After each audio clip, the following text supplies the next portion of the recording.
علشان خاطر سعادتك، لسه بنتكلم عن طرق التحكم في الأفكار وطرق التخلص من المشاعر السلبية اللي ممكن تكون جاتلك نتيجة ظرف أو موقف معين خلى عندك مشاعر سلبية. وإحنا عارفين إن المشاعر بتؤدي إلى طاقة سلبية داخل الجسم، أو هي بالفعل طاقة سلبية داخل الجسم.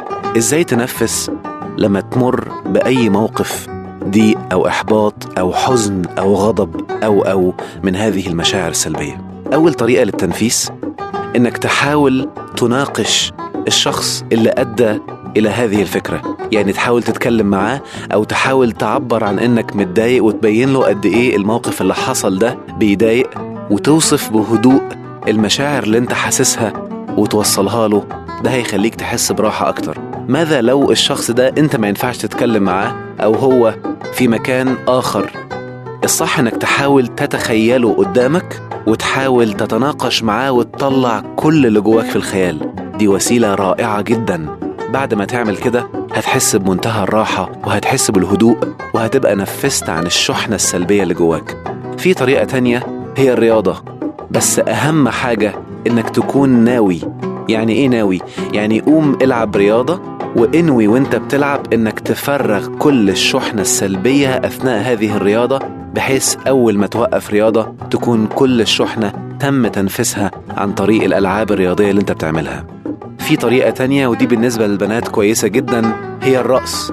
اقفلي على نفسك الأوضة، شغلي كاسيت بصوت عالي ورقصي رقص يكون فيه هز للجسم عنيف، لأن هز الجسم بقوة بيفرغ الطاقة السلبية المتراكمة داخله. وده اللي بيبرر ليه بعض الناس اللي بيرقصوا أو بيروحوا أماكن فيها رقص بيحسوا براحة بعد ما يرقصوا.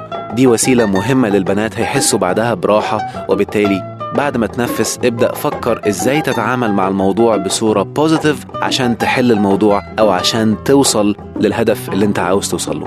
في طريقة تانية ودي بتتعمل في الشركات أو في المصانع اللي فيها مدراء، أو لو حد عنده مدير صعب شوية في الشغل، إنك تجيب مخدة وتتخيل هذا الشخص هو المخدة وانزل فيه ضرب بكل قوتك بإيديك وبرجليك وبكل أعضاء جسمك. بعدها هتحس براحة بإنك نفست الشحنة اللي جواك اللي هي قد تكون شحنة غضب أو ضيق من هذا الشخص، وبالتالي هتعرف تتعامل بهدوء في العمل. أو لو رحت تكلمه هتحس إنك بتكلمه بهدوء مش بانفعال أو بغضب. وعلى فكرة بعض الشركات البروفيشنال اللي هي متميزة بتعمل أوضة داخل الشركة، الأوضة دي فيها تماثيل زي مانيكان كده بصورة المدراء في هذه الشركة. أي موظف داخل الشركة بيحس بضيق أو إحباط أو غضب تجاه أي مدير بينزل بهدوء، يدخل الأوضة، يقفل الباب، بيقلع الجاكيت، بيمسك التمثال، يضرب فيه لغاية ما يخرج كل الشحنة اللي جواه، وبعد كده يلبس الجاكيت تاني ويعدل هدومه ويدخل بمنتهى الهدوء يكمل شغله بعد ما فضى أو نفس الطاقة السلبية اللي جواه. في طريقة تانية اللي هي الصلاة. أول ما تحس إنك متضايق أو مخنوق ادخل في الصلاة وصلي، وانت ساجد اقعد فضفض لربنا. احكي كأنك قاعد مع حد انت عارف ان هو رحيم كريم حاسس بيك قوي. اتكلم واحكي كل اللي انت حاسه وانت عارف، ومدي اوردر من جواك او مدي امر من جواك انك تنفس كل الشحنة اللي جواك وانت قاعد بتفضفض لإله الكون الرحمن الرحيم اللي حاسس بيك. الصلاة على فكرة بتعمل تنفيس للطاقة السلبية وإعادة شحن بالطاقة الإيجابية. بعدها الطريقة الأخيرة ممكن تقعد تقرأ قرآن أو تدعي، وده هيشحن جسمك قوي بطاقة إيجابية رائعة هتحسسك براحة وسعادة وهدوء واطمئنان وسكينة. نكمل بعد الفصل. ورجعنا لسعادتك بعد الفصل. اتكلمنا عن بعض الوسائل اللي بيها تنفس عن الطاقة السلبية.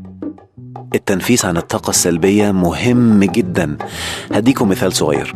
لو حد عنده كوباية والكوباية فيها سائل مية مثلا والمية دي ملوثة، ينفع تحط في الكوباية مية نظيفة وهي فيها مية ملوثة؟ لازم تفضي الكوباية الأول من المية الملوثة وتغسلها وبعدين تملاها بالمية النظيفة عشان تستمتع بهذا الماء النظيف. الجسم كده بالظبط. في أماكن في جسم الإنسان في الهالة بتاعته أو في الأورة المحيطة بجسم الإنسان بيتخزن فيها الطاقة السلبية. تعرف ازاي ان انت عندك شحنة سلبية او طاقة سلبية كتير بقياس معدل راحتك وسعادتك في اليوم. لو حسيت ان انت قلما تشعر بالسعادة وقلما تشعر بالراحة والهدوء والاطمئنان، اعرف ان انت معبي طاقة سلبية، لازم تنفس عنها. في وسائل علمية كتير عند الناس المتخصصين لسحب الطاقة السلبية من الجسم، ولكن أنا هقول وسيلة بسيطة. ارجع بخيالك لكل موقف حزين كان قوي جدا عدى عليك، عيش كأنك جواه، ثم نفس عن هذه الطاقة بأحد الوسائل اللي قلناها قبل كده. لا تترك الطاقة السلبية موجودة جواك. أحد الوسائل للتنفيس عن الطاقة السلبية أيضا، وهي مهمة جدا ورائعة جدا جدا، هي العفو.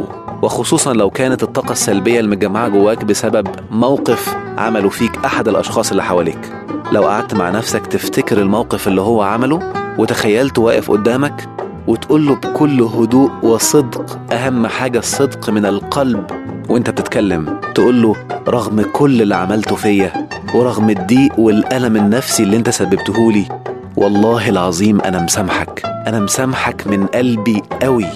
قولها أكتر من مرة. قد تجد صعوبة في البداية، قد تجد ضيق أو مقاومة نفسية من جواك لأنك تعمل حاجة زي كده، ولكن والله أول ما تعمل كده هتحس بشعور بالسكينة والاطمئنان والراحة بجد ممكن تكون ما حسيتهاش قبل كده. هتحس إنك كبير قوي، هتحس إنك حاجة عظيمة قوي.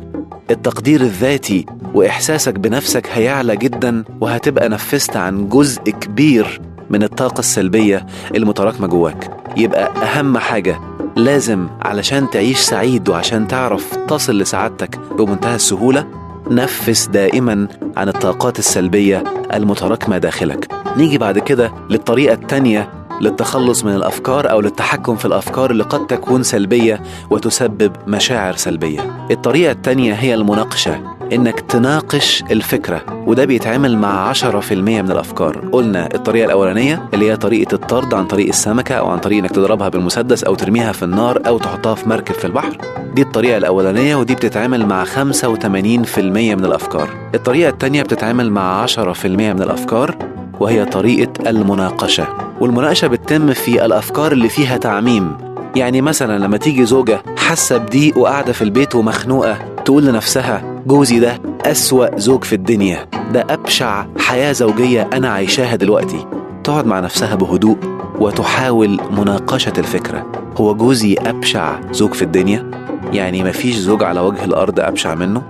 هتفكر بهدوء، هتقول لأ، أكيد في زوج أبشع منه. طيب يبقى هو إذن مش أبشع زوج في الدنيا. طيب هل كل اللي بيعمله سلبي ولا في حاجات إيجابية بيعملها؟ هل كل سماته سلبية ولا في له مميزات وسمات إيجابية؟